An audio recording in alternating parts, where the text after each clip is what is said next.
There's one thing that separates TLPH from every other team. Chaos. Their playstyle makes no sense, yet it works. Every single time. They defend like they're attacking, they flip pressure back in your face, and somehow, they always get away with it. So how is this possible? No matter who they face, they always look dominant, unlike... Yeah, we're not gonna talk about it. They've barely ever been knocked out in playoffs. Upper bracket versus Falcon, 3-1. Then they faced the so-called strongest team in Philippines, 3-0. I mean, sure, they dropped once to lower bracket in semifinal, but they came back and won 4-1. And when they meet Aurora again in the grand finals, they gave them a donut. Clean wipe. At this point, there's nothing to argue. This team is crazy strong. So why are Liquid Philippines so strong right now? Let's just go straight to the root, yeah? Because they have a massive hero pool filled with nothing but power picks. This makes them insanely flexible. Alright, hold up, before we go in-game, look at the draft first. Liquid Philippines' hero pool is massive, and they're not stuck in the meta like other teams. Meanwhile, other teams, they only use meta heroes, and if not meta, they just pick comfort heroes. And those comfort picks don't always fit the strategy the team wanna run, so they're not as versatile as TLPH. And why is having a big hero pool so important? Because when you can play so many heroes, you can run any strat you want. You can play kite back comps, counter pick and counterplay comps, even stuff you barely see in the current meta like triple carry, fully flexible. But this time, let's use the core strats I always mention: split push, pick off, and group up.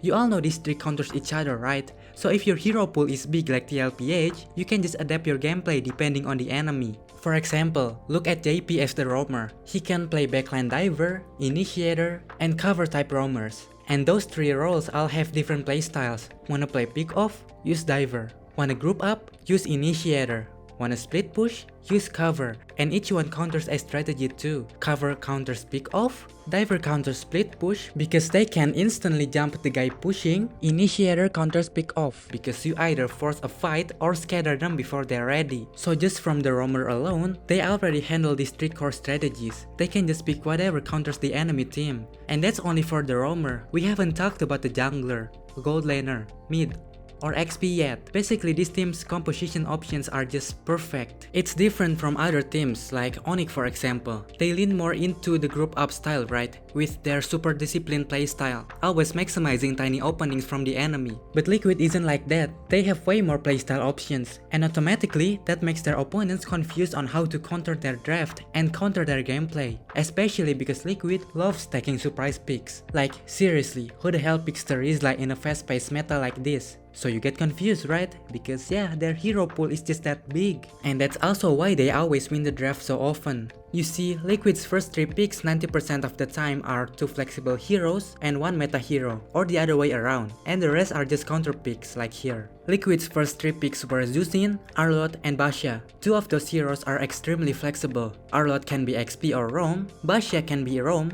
XP, or jungle depending on the situation, right? And Zuzin is an S tier meta hero. Then later, when the last 2 picks come, and when the enemy heroes are already shown, and from this draft, they have slow heroes, slow rotation, and no hyperactive hero. So Liquid picks Moskov and Matilda. One hero forces slow heroes to overthink about their lane, one makes slow heroes struggle to even reach anyone, and the rest is just adjusting. If you have Matilda, obviously Arlott can't be roaming, so he stays XP. And obviously Basha won't be roaming or XP either, because you don't have a jungler, so you put him in jungle. Or another example, here first pick Gatot, flexible hero, can roam, can XP.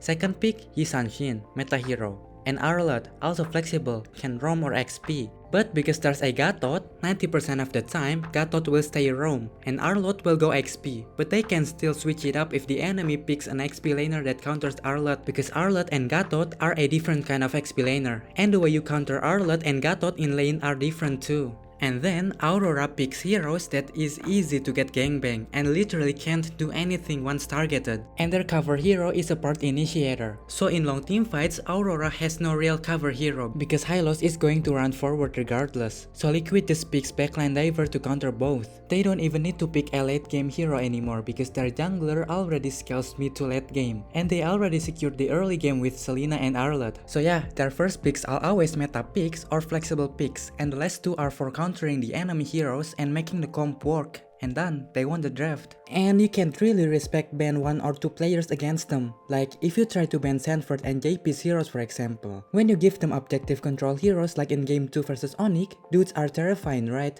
So yeah, when they fought TNC respect banned the signature heroes of those two to make the objective fights easier. But what happened? The top tier laner heroes are open because of that. Ruby and Alice went through. Now it's even harder for TNC's jungler because not only Lancelot Red Power is cracked, plus Ruby and Alice are a pain in the ass to kill and they're a zoning machine in general. Or even before that, in regular season, TNC was like, yeah, nah, we can't respect ban them. So let's just pick a hero that's super strong in objective fights so our draft stays flexible. So TNC took Sisi, Zusin, then Kufra and Glue later on to make it hard for Liquid to contest objectives if Liquid runs assassins. They also ban heroes that's annoying in objective fights too so Liquid can't annoy them at all.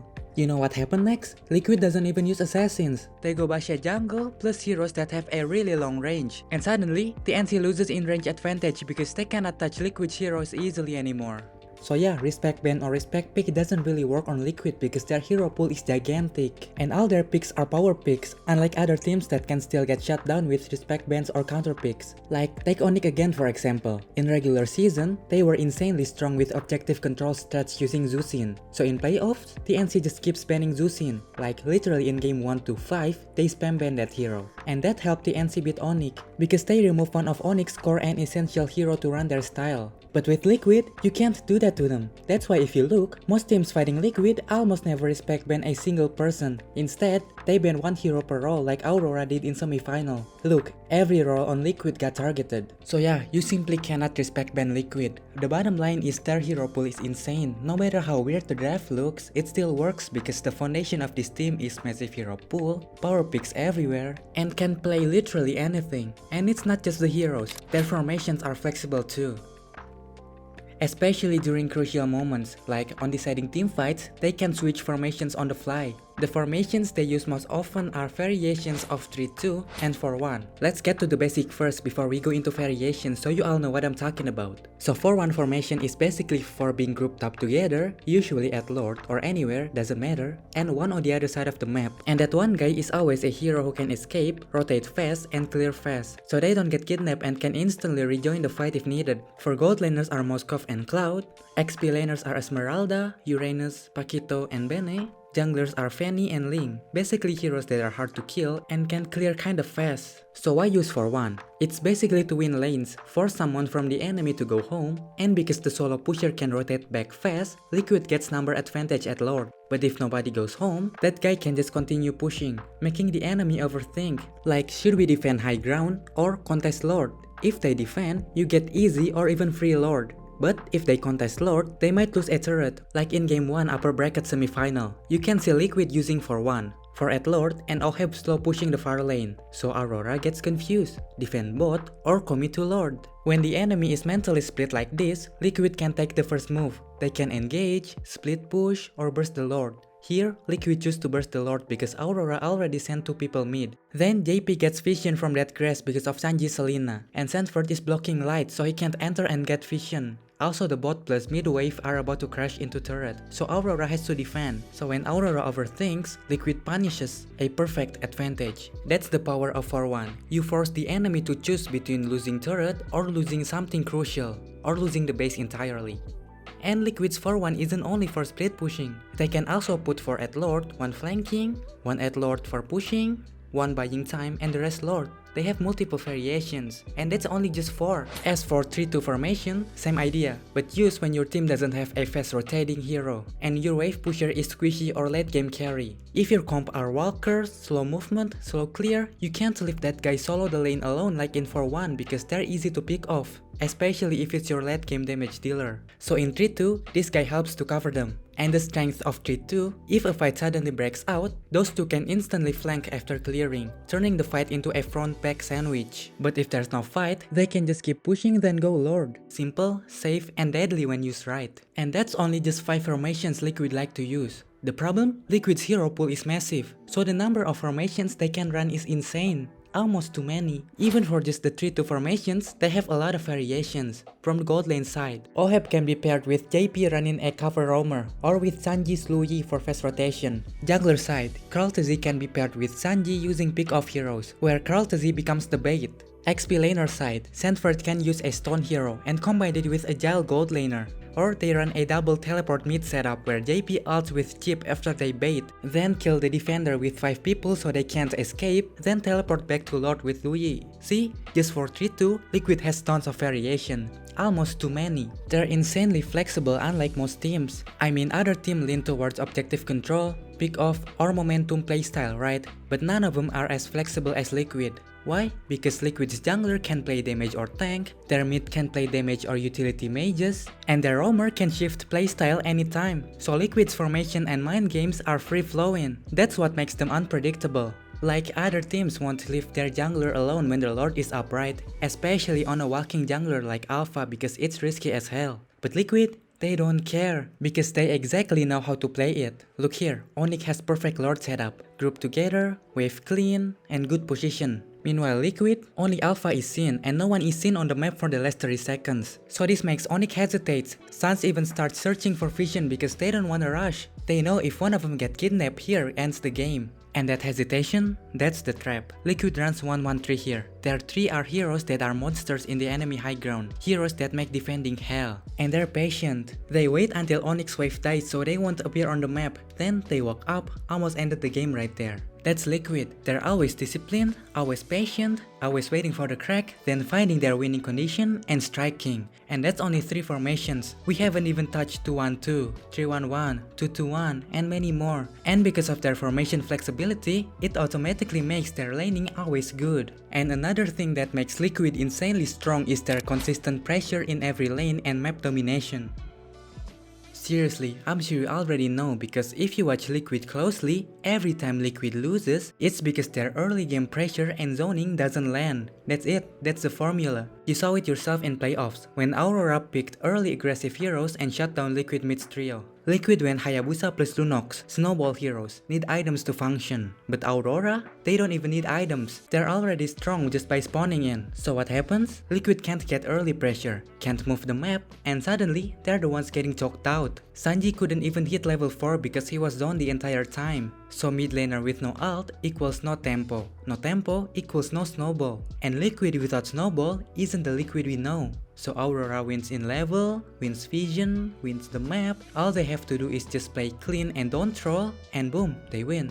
That's literally the only real counter to Liquid Philippines. Don't let their mid duo win early, because if Liquid ever gets early mid control, you're finished. But it's not that easy to do it, because not every team can play aggressive early. Not every team has early game power picks, so most teams simply can't replicate what Aurora did. Like here versus Onyx. Onyx goes late game comp with his Sanshin plus Moskov, while Liquid draft two fighters who are strong since level 2. The result? Liquid dominates early again. So even if you know this strategy to beat them, actually doing it is a whole different story. Plus, like I said earlier, their hero pool is massive. They aren't locked to the meta, so you can't counter them using the meta. And you can't just wait for Liquid to sleep either, because they rarely blunder. Even during the regular season, they almost never made mistakes from the start to finish. Their only real team blunder was early on in the season, when teams are still experimenting. Here, both teams setting up Lord. Sandford gets poked by Yue, tries to reset, but Edward forces him again. Then Edward accidentally gets dragged into the backline by Kraltazi, and that lets Aurora attacks from 2 angles. So Liquid starts retreating because they're in a bad position, but Sandford suddenly flickers forward. Miscommunication happened. Because of that, Liquid has to commit even if they don't want to. But Oheb gets hit by Yue's second skill, so he can't return to his clone, and suddenly Aurora sees the opening.